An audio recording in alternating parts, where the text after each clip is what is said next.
Yo guys, kalau seandainya teman-teman udah mulai jenuh sama menjamurnya smartphone asal Tiongkok di pasar smartphone Indonesia, mungkin teman-teman bisa ngelirik smartphone underrated yang lagi ada di tangan gua sekarang nih, yaitu Sharp Aquos R9. Yes, jadi seperti teman-teman tahu, Sharp itu adalah brand teknologi asal Jepang. Dan waktu pertama kali icipin smartphone dari Sharp ini, entah kenapa gue tuh nyaman banget guys pakai Sharp Aquos R9 ini. Bawa desain khas smartphone Jepang dan punya spesifikasi yang bisa gue bilang udah cukup gahar.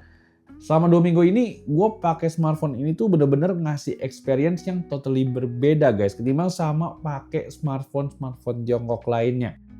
That's why di video kali ini gue bakal share experience gue sepanjang pakai Sharp Aquos R9 ini. Makanya buat teman-teman yang lagi ngelirik smartphone yang satu ini, wajib banget nonton videonya dari awal sampai akhir ya. Dan ini adalah video review dari Sharp Aquos R9, dan langsung aja check this out.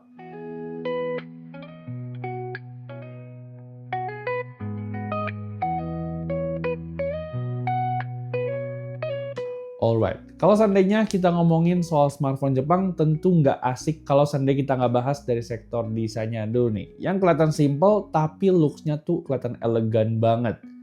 Jujur gue suka banget sama desain dari Sharp Aquos R9 ini.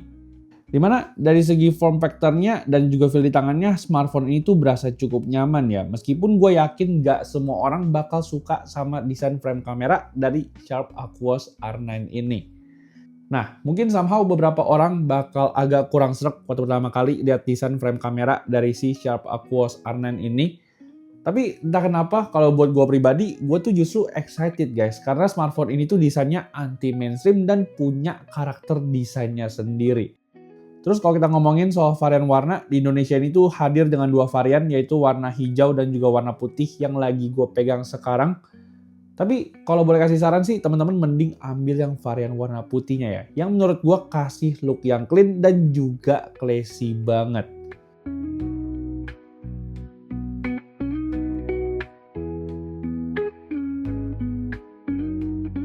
Nah, terus lanjut ke bagian depannya, gue juga bisa bilang gue tuh juga cukup suka sama desain layar dari Sharp Aquos R9 ini. Dimana secara desain layarnya ini tuh kelihatan dewasa banget ya, punya bentuk yang mengotak meskipun bezel bawahnya tuh bisa dibilang agak sedikit tebal. Sama satu lagi, agak gue sayangkan juga HP ini tuh secara fingerprintnya masih ada di bagian samping dan belum pakai under display fingerprint. Meskipun memang semua kekurangannya ini tuh bisa di cover sama spesifikasi layarnya nih guys, yang bisa gue bilang gokil banget. Yes, gue bisa bilang begini karena smartphone ini dibekali sama layar berukuran 6,5 inci dengan panel Pro ISO OLED, dimana secara resolusi HP ini tuh juga udah oke guys. Pakai resolusi Full HD Plus dan punya refresh rate yang gokil banget, yaitu ada di 240 Hz. Well, tentu aja dengan kombinasi spek layar yang kelas dewa ini tuh bikin experience nonton kalian bakal berasa bright, vivid, dan juga tajam banget. Apalagi layarnya ini juga udah mendukung teknologi Dolby Vision nih guys. Dan juga punya stereo speaker yang bagus yang tentu aja bikin pengalaman nonton kalian tuh jadi lebih imersif. That's why kenapa untuk urusan desain, layar, dan juga audio, gue tuh bisa banget rekomendasiin si Sharp Aquos R9 ini. Dan gue pun gak ragu guys buat kasih skor HP ini untuk sektor desain, layar, dan audionya di 9 dari 10.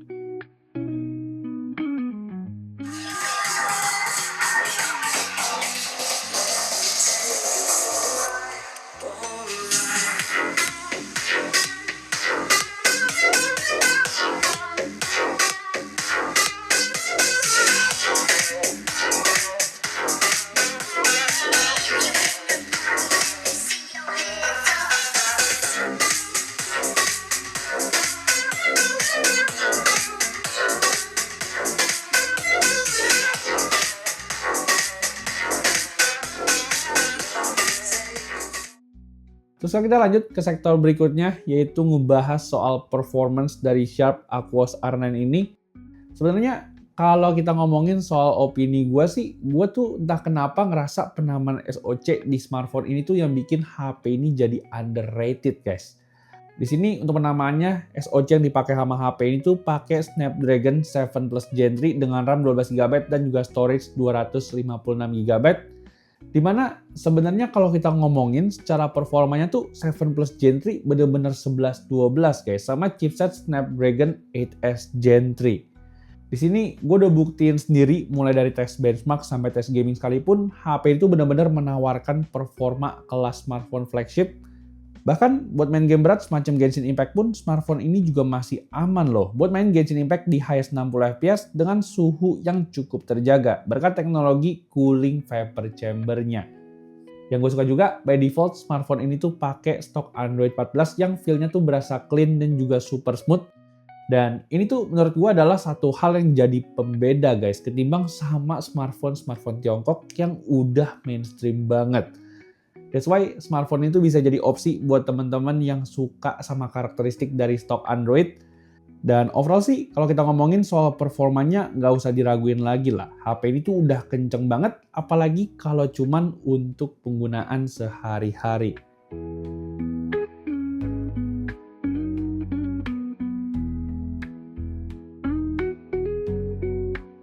Nah, terus tadi kalau seandainya performanya udah kenceng, kira-kira gimana untuk urusan baterai dari si Sharp Aquos R9 ini?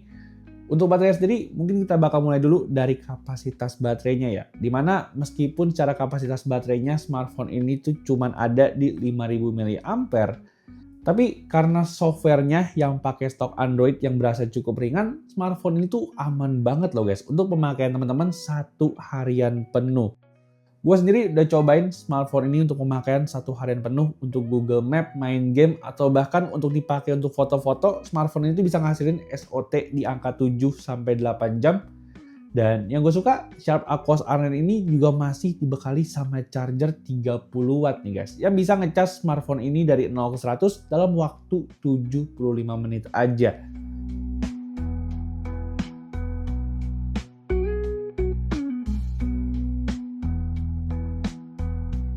Oke, setelah tadi kita ngebahas soal performance dan juga baterai dari Sharp Aquos R9, sekarang kita lanjut ke salah satu sektor andalan dari Sharp Aquos R9 ini, yaitu ngomongin sektor kameranya.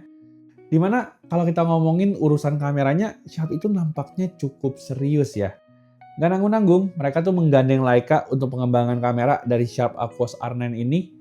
Dan dari segi spesifikasinya pun juga bisa gue bilang ini tuh mantep banget guys. Semua kamera di HP ini tuh beresolusi 50,3 megapiksel, even di kamera depannya pun juga dikasih resolusi yang sama. Untuk hasil fotonya sendiri, teman-teman juga mungkin bisa langsung aja lihat sampel-sampel foto yang udah gue jepret pakai Sharp Aquos R9 ini. Dan kalau dari penilaian kami sih, jujur gue cukup impress ya sama hasil foto dari Sharp Aquos R9 ini yang menurut gue udah kelihatan cakep banget. Teman-teman bisa lihat sendiri, baik dari segi detail maupun HDR, smartphone ini tuh udah oke, baik dari segi kamera utama ataupun kamera ultrawide. Begitu juga yang gue suka dari segi warna, skin tone, highlight, serta exposure, ini tuh juga kelihatan cukup natural guys. Jujur, kalau kita ngomongin soal tuningan warna sih, gue lebih suka sama tuningan Leica di Sharp Aquos R9 ini, timbang sama brand sebelah yang pakai Leica juga. Even untuk foto di kamera depannya pun, kamera 50,3 megapikselnya ini juga kelihatan tajam nih guys, serta punya mode portrait yang bisa gue bilang udah cukup rapi. Terus balik lagi kamera belakangnya di kondisi low light, di sini fitur night mode juga bisa gue bilang ngebantu banget buat ningkatin kualitas foto dari Sharp Aquos R9 ini. Dimana untuk hasil kamera utamanya bisa dibilang sih secara hasil udah cukup detail ya, dan bisa dibilang minim proses sharpening. Meskipun memang di kamera ultrawide-nya di sini tuh kelihatan ada penurunan kualitas, tapi it's okay lah. Soalnya kalau gue perhatiin karakteristiknya tuh Sharp Aquos R9 ini lebih cocok sama teman-teman yang suka karakteristik foto yang natural.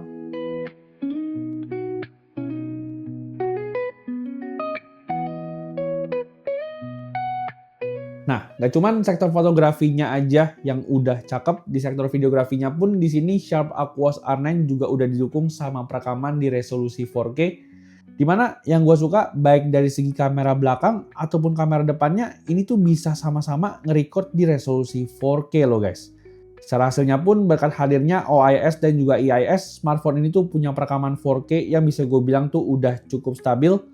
Begitu juga untuk perekaman di kamera depannya nih. Ini menurut gue juga udah cakep banget, yang sampel videonya bisa teman-teman simak di cuplikan berikut ini.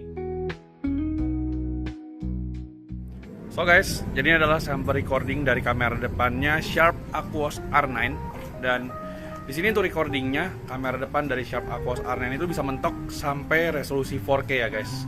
Cuman jujur gue masih belum tahu ini 4K-nya tuh 30 atau 60 fps. Tapi yang gue lihat sih dari previewnya ini kayaknya di 30 fps ya guys. Jadi kurang lebih ini adalah hasilnya. Menurut teman-teman gimana nih buat stabilisasinya sama recording audionya? Di sini sekitar ada ambience lagu gitu, kira-kira masih kedengaran apa enggak? Teman-teman bisa nanya sendiri ya, kira-kira ya overall gimana untuk hasilnya. Thank you.